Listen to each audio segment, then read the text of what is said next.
TV9 Bharatvarsh पर महाकुंभ का महा कवरेज। और अब हम आपको दिखलाने जा रहे हैं इस महाकुंभ का महादृश्य। ये महाकुंभ का एक विहंगम दृश्य, विहंगम नज़ारा। लोग अमृत स्नान तमाम घाटों पर, यहाँ से आप जहाँ तक आपकी नज़र जाए 20-21 किलोमीटर का ये महाकुंभ मेला क्षेत्र जो है उसका एक महादृश्य हम आपको अभी दिखला रहे हैं। लोग पूरे इत्मीनान के साथ यहाँ पर स्नान कर रहे हैं, पुण्य के भागी बन रहे हैं।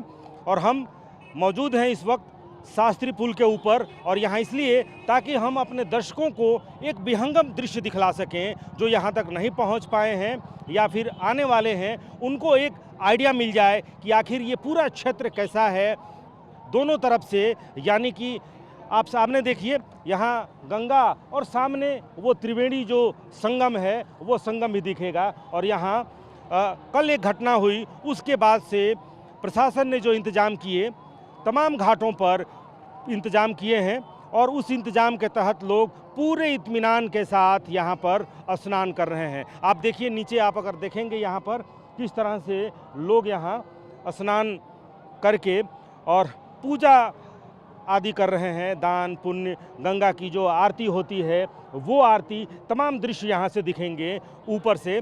और तमाम जो पीपा पुल हैं, पीपा पुल खोल दिए गए थे। कल ये कहा गया कि कुछ पीपा पुल की व्यवस्था अगर दुरुस्त होती तो शायद उस हादसे को कम किया जा सकता था या उतनी भगदड़ की, उतनी भीड़ की स्थिति नहीं बनती, क्योंकि अचानक बहुत लोग आ गए थे, करोड़ों की संख्या में लोग मौनी अमावस्या के दिन जितने रास्ते हैं सब प्रयागराज महाकुंभ की तरफ ही मुड़ते हुए दिखाई दिए थे। हर राज्य के लोग यहाँ पर, और पूरा देश एक तरह से ये जो महाकुंभ है ये एक मिनी भारत की तरह यहाँ पर, भारत के हर हिस्से से लोग यहाँ पर मौजूद, यहाँ पर दिख रहे थे।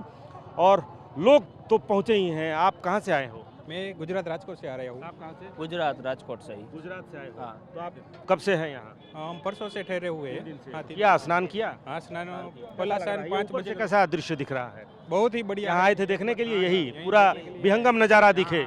सही है, बहुत ही अच्छा है। और हमने जो मॉर्निंग में स्नान 5 बजे वाला किया है, ब्रह्म मुहूर्त में, ब्रह्म मुहूर्त में, वो भी शाही स्नान, वो भी त्रिवेणी संगम पे, गंगा नदी में नहीं, त्रिवेणी संगम। आप देखिए ये गंगा है और सामने वो त्रिवेणी आपको मैं दिखला रहा हूँ। ये हुडकों में बैठकर जाने वाले। अच्छा, तो ये जितने पीपा पुल हैं आप देखिए, पीपा पुल पर भी आवाजाही, कितनी स्मूथ आवाजाही यहाँ पर आपको दिख रही है। जितने पीपा पुल हैं सामने आपको देखें, बीच में एक पीपा पुल जो है वो प्रशासनिक आवाजाही के लिए, कुछ प्रशासन की जो गाड़ियां हैं, कुछ साफ़ सफाई वाली जो गाड़ियां हैं, वो उस पीपा पुल से, जो 2 नंबर पीपा पुल मुझे यहाँ से दिख रहा है, वरना सभी पीपा पुल पर लोग स्नान करने के बाद जा रहे हैं दूसरे तरफ, या फिर उधर से इधर आ रहे हैं, लोग वहाँ पर सेल्फियाँ ले रहे हैं। यानी कि पूरा जो पुण्य का भागी बनने की जो पूरी प्रक्रिया है उसका पूरा आनंद लेते हुए, सामने ये जो सारा पीपा पुल पार करने के बाद सामने जो दिख रहा है वो त्रिवेणी संगम है। वहाँ पर संगम तक भी लोग पहुँच रहे हैं।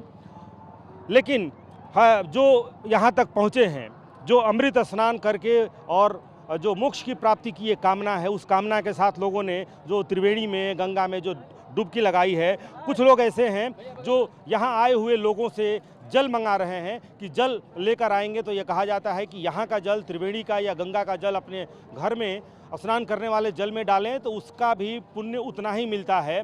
लेकिन वो कहते हैं गंगे च जमुने सरस्वती गोदावरी नर्मदे कावेरी जलस्मिन सन्निधम कुरु। यानी कि जल को जो है, मेरे तक जल का ये आह्वान किया जाता है कि जल अस्मिन सन्निधम कुरु। और ये भी कहा गया है कि तम स्नानम मम स्नानम। तो इस मंत्र के साथ अगर आप ये जल का दर्शन भी करते हैं, आपको गंगा से लेकर के अगर त्रिवेणी का आप दर्शन भी करते हैं तो उतना ही पुण्य मिलेगा। हालांकि जो व्यवस्था है यहाँ आने पर वो पूरी है, मुकम्मल इंतजाम अब किए गए हैं। जो लोग आना चाहते हैं महाकुंभ में, यहाँ आकर शरीर उपस्थित होकर के जो यहाँ पर स्नान करके, अमृत स्नान करके और पुण्य लेना चाहते हैं, वो बेझिझक यहाँ पर आ सकते हैं। लेकिन ये विचार आया कि अगर जो यहाँ तक नहीं पहुँच सकते हैं या जिनके घर तक गंगा का जल, त्रिवेणी संगम का जल जिनके तक नहीं पहुँच पाता है, उनके लिए जल अस्मिन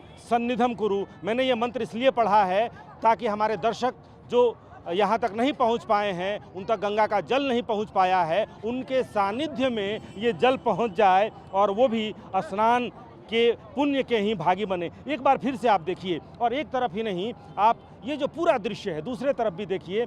जब आप इस पुल को जब आप पार करके दूसरे तरफ पहुंचते हैं, यानी कि शास्त्री पुल को पार करने के बाद दूसरे तरफ, वहां से भी त्रिवेणी तक पहुंचा जा सकता है। यानी कि एक ही घाट पर एक ही तरफ भीड़ इकट्ठा करने की कोई ज़रूरत नहीं है। प्रशासन ने कई गाइडलाइंस जारी किए हैं, लेकिन वो गाइडलाइंस अगर लोगों तक पहुंच पाए तो बहुत बेहतर, अगर नहीं पहुंच पाता है तो लोगों से ये गुजारिश कि लोग एक ही तरफ आने के लिए, कि सिर्फ हम त्रिवेणी से एक घाट पर दोनों तरफ आ सकते हैं।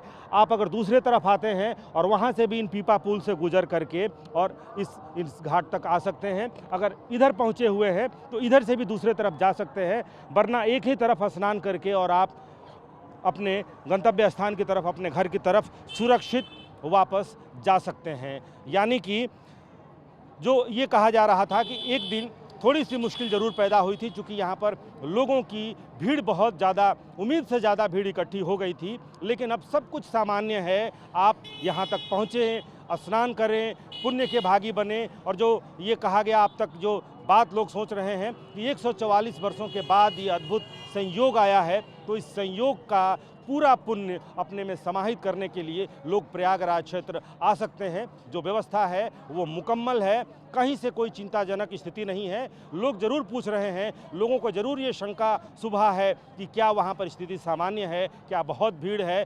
भीड़ जरूर है, लेकिन इंतजाम भी उतना ही मुकम्मल है। कैमरामैन कुणाल के साथ रुपेश कुमार, TV9 भारतवर्ष, प्रयागराज महाकुंभ क्षेत्र।